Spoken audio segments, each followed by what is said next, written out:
Bismillahirrahmanirrahim. Assalamualaikum warahmatullahi wabarakatuh. Perkenalkan saya Ayu Sukmanovelin dengan NIM 20140101007.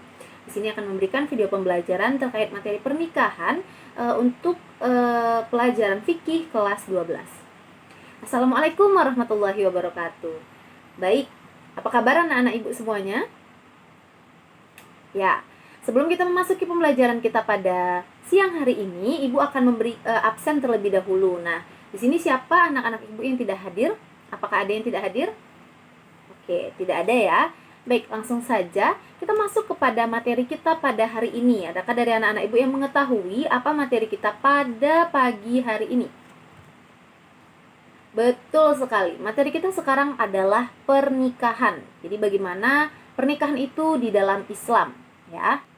Nah, sebelum masuk kepada materi pembelajaran, di sini Ibu akan membacakan ataupun memberikan apa saja pokok-pokok pembahasan kita pada hari ini. Yang pertama yaitu mengenai pengertian pernikahan, selanjutnya ada hukum pernikahan, kemudian bagaimana dalil hadis dan juga dalil Al-Qur'an tentang hukum pernikahan.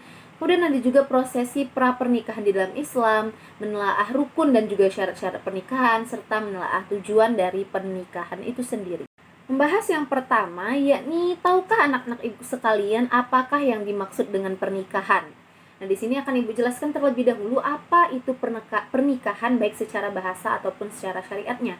Nah, nikah ini berasal dari bahasa Arab yang mana artinya ialah katanya ialah an-nikah, yang secara harfiah artinya ialah himpunan, kumpulan ataupun hubungan intim. Yang mana secara denotatif kata an-nikah digunakan untuk merujuk makna akad.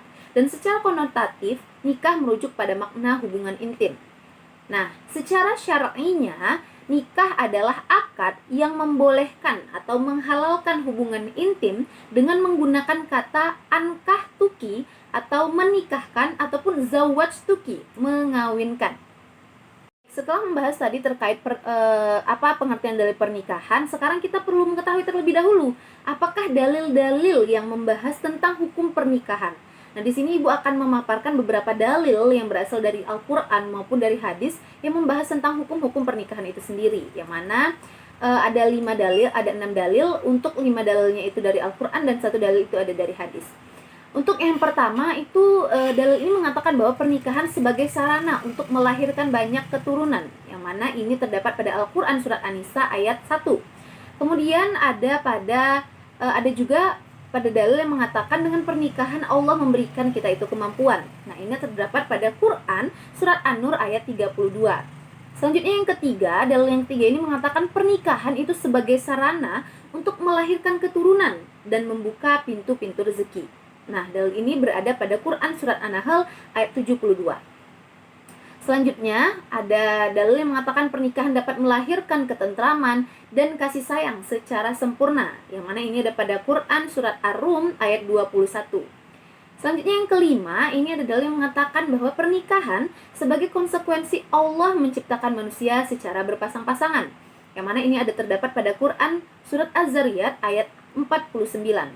Dan yang terakhir, ada dalil yang berasal dari hadis yang mengatakan bahwa pernikahan dapat menjaga pandangan dan juga nafsu. Yang mana hadis ini diriwayatkan oleh Bukhari, Muslim, dan juga Ibnu Majah. Sekarang timbullah pertanyaan, apakah tujuan dari pernikahan itu sendiri dan apa juga hukum dari pernikahan itu sendiri? Nah, di sini Ibu akan menjelaskan terlebih dahulu terkait tujuan dari pernikahan sendiri, yang mana tujuannya ialah untuk memenuhi tuntutan naluri manusia yang asasi. Yang kedua, untuk mendapatkan ketenangan hidup. Selanjutnya, untuk membentengi akhlak. Yang keempat, untuk meningkatkan ibadah kepada Allah Subhanahu wa Ta'ala. Dan yang kelima, untuk mendapatkan keturunan yang solih dan solihah. Dan yang terakhir, untuk menegakkan rumah tangga yang islami. Nah, inilah 6 tujuan dari pernikahan. Kemudian selanjutnya, hukum dari pernikahan itu sendiri.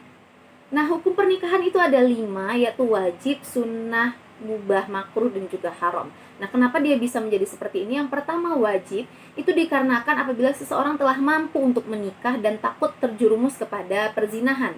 Kemudian hukum pernikahan bisa menjadi sunnah apabila seseorang telah mampu memberikan mahar dan penghidupan kepada calon istri dan ia mampu mengendalikan nafsu dari perzinahan. Kemudian selanjutnya menjadi mubah, yang mana hukum pernikahan ini boleh asalkan ia mampu dan juga tidak boleh ia melakukan dan boleh ia tidak melakukannya. Kemudian pernikahan menjadi makruh apabila seseorang melakukan pernikahan tetapi ia mampu mengendalikan dirinya dari perzinahan. Dan yang terakhir, hukum pernikahan menjadi haram apabila seseorang melakukan pernikahan dengan tujuan untuk menganiaya istrinya. Dengan kata lain, ia belum mampu menikah tetapi ia tetap memaksakan untuk menikah sehingga ia tidak mampu memberikan nafkah lahir dan batin baik untuk istrinya dan juga untuk keluarganya. Nah, itu tadi tentang tujuan dan juga hukum dari pernikahan. Selanjutnya di sini Ibu akan menjelaskan terkait syarat pernikahan. Nah, di sini ada 6 syarat. Untuk syarat yang pertama itu syarat suami, yang mana suami haruslah Islam, balik, berakal, sehat secara jasmani dan rohani, laki-laki sejati dan berumur minimal 21 tahun menurut Undang-Undang Nomor 1 pada tahun 1974. Dan yang kedua itu ada syarat istri, yang mana syarat istri ini haruslah seseorang yang Islam, balik, berakal, sehat secara jasmani dan juga rohani. Kemudian haruslah perempuan murni atau perempuan sejati dan berumur minimal 19 tahun menurut Undang-Undang Nomor 1 tahun 1974.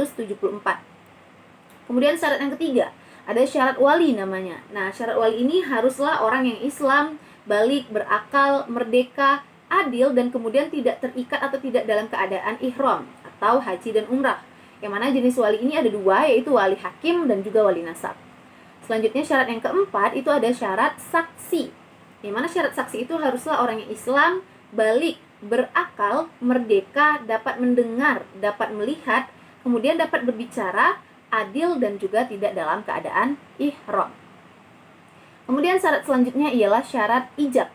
Yang mana syarat ijab ini haruslah menggunakan bahasa yang jelas, seperti menggunakan kata ankahtuki atau saya nikahkan, atau menggunakan kata zawajtuki atau saya kawinkan. Yang mana tidak boleh menggunakan kata sindiran yang diucapkan langsung oleh wali dan wakilnya dengan sempurna, dan tidak dibatasi dengan waktu tertentu dan tidak diisyaratkan dengan sesuatu yang mengikat. Kemudian syarat terakhir yaitu syarat qabul, yang mana qabul harus menggunakan bahasa yang jelas, menjawab pernyataan ijab dengan segera dan tepat, bukan dengan kata sindiran, dan dilafalkan oleh calon suami atau wakilnya atas sebab-sebab tertentu.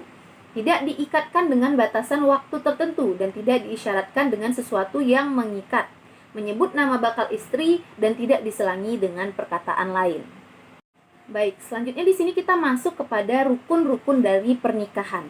Nah, rukun dari pernikahan itu ada 5. Yang pertama, itu haruslah ada seorang calon suaminya. Kemudian yang kedua, itu ada calon istri. Yang ketiga, ada wali dari calon istri. Yang keempat, ada 2 orang saksi. Dan yang kelima, ada sigot. Apa itu sigot? Sigot adalah redaksi dari ijab dan juga qabul. Jadi ini adalah 5 dari rukun-rukun pernikahan. Nah, setelah kita memahami beberapa hal yang telah Ibu jelaskan tadi, selanjutnya kita bisa masuk kepada materi terkait prosesi pranikah di dalam Islam. Yang mana prosesi pranikah atau sebelum pernikahan di dalam Islam itu ada 2. Yang pertama itu ada hitbah, yang kedua itu ada mahar.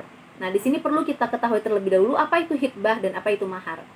Meminang atau hitbah merupakan permintaan dari pihak laki-laki kepada pihak perempuan untuk melangsungkan pernikahan dengan tujuan meminang adalah agar peminang dan yang dipinang saling mengenal sebagai persiapan memasuki kehidupan rumah tangga yang langgeng.